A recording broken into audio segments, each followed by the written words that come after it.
আপনি তো জানেন আমি প্রথম থেকে আপনাকে আমার মানে কি বলবো আমার ভগবান রূপেই আমি দেখেছি। কারণ এত ডাক্তার দেখিয়েছি, এত ডাক্তারের কাছে গেছি, আমি এতটুকু মানে ফল পাইনি। তারপরে আপনার কাছে আসার পরে শুধু যে আপনি ওষুধ দিয়েছেন সেটুকু নয়, মানে রাতের পর রাত আপনি আমাকে টেক্সটে রিপ্লাই করতেন। আমি যখনই ফোন করেছি 2-4 বার এদিক ওদিক হয়েছে, কিন্তু আপনি ঠিক আবার নিজেও ঘুরিয়ে আমাকে কল করে জিজ্ঞেস করেছেন যে মেয়ে কেমন আছে।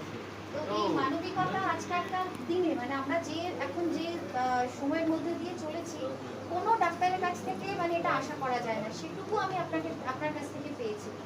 সেটা আমার একটা মনের সাহস ছিল।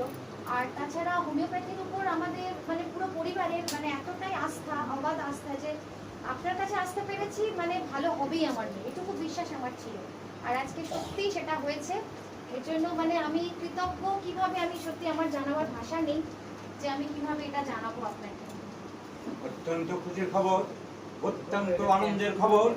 আর সেই উন্নাসিকদের কাছে দুঃখের খবর, যারা হোমিওপ্যাথিকে বিসর্জন দিতে চায়, যারা হোমিওপ্যাথি দেশ থেকে তুলতে চায়, সেই সমস্ত ইতর শ্রেণীর মানুষ ফেসবুকে যাদের মাঝে মাঝে কমেন্ট দেখি হোমিওপ্যাথি বিজ্ঞান নাকি, হোমিওপ্যাথিতে রোগ সারে নাকি, হোমিওপ্যাথিতে গভর্নমেন্ট আননেসেসারি অপ্রয়োজনীয়ভাবে যোগ দিচ্ছে, টাকা খরচ করছে, সেই সমস্ত অনুর্বর মস্তিষ্কের ইতর শ্রেণীদেরকে আরেকবার দেখে দিলাম হোমিওপ্যাথিতে এই বাচ্চার পেট ব্যথা সম্পূর্ণভাবে তার মা খুশি, মেয়ে খুশি।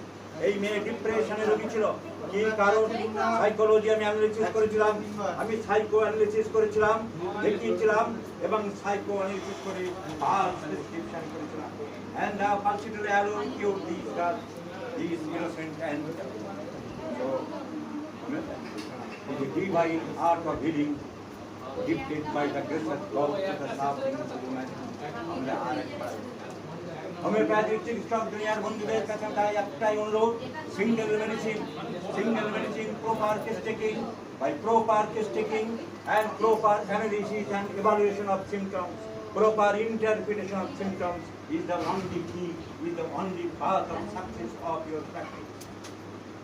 Anybody's কথা খেয়াল রাখতে হবে, when we have to do it an art whose end is the saving of human life, so any neglect makes ourselves thorough masters of it becomes a crime.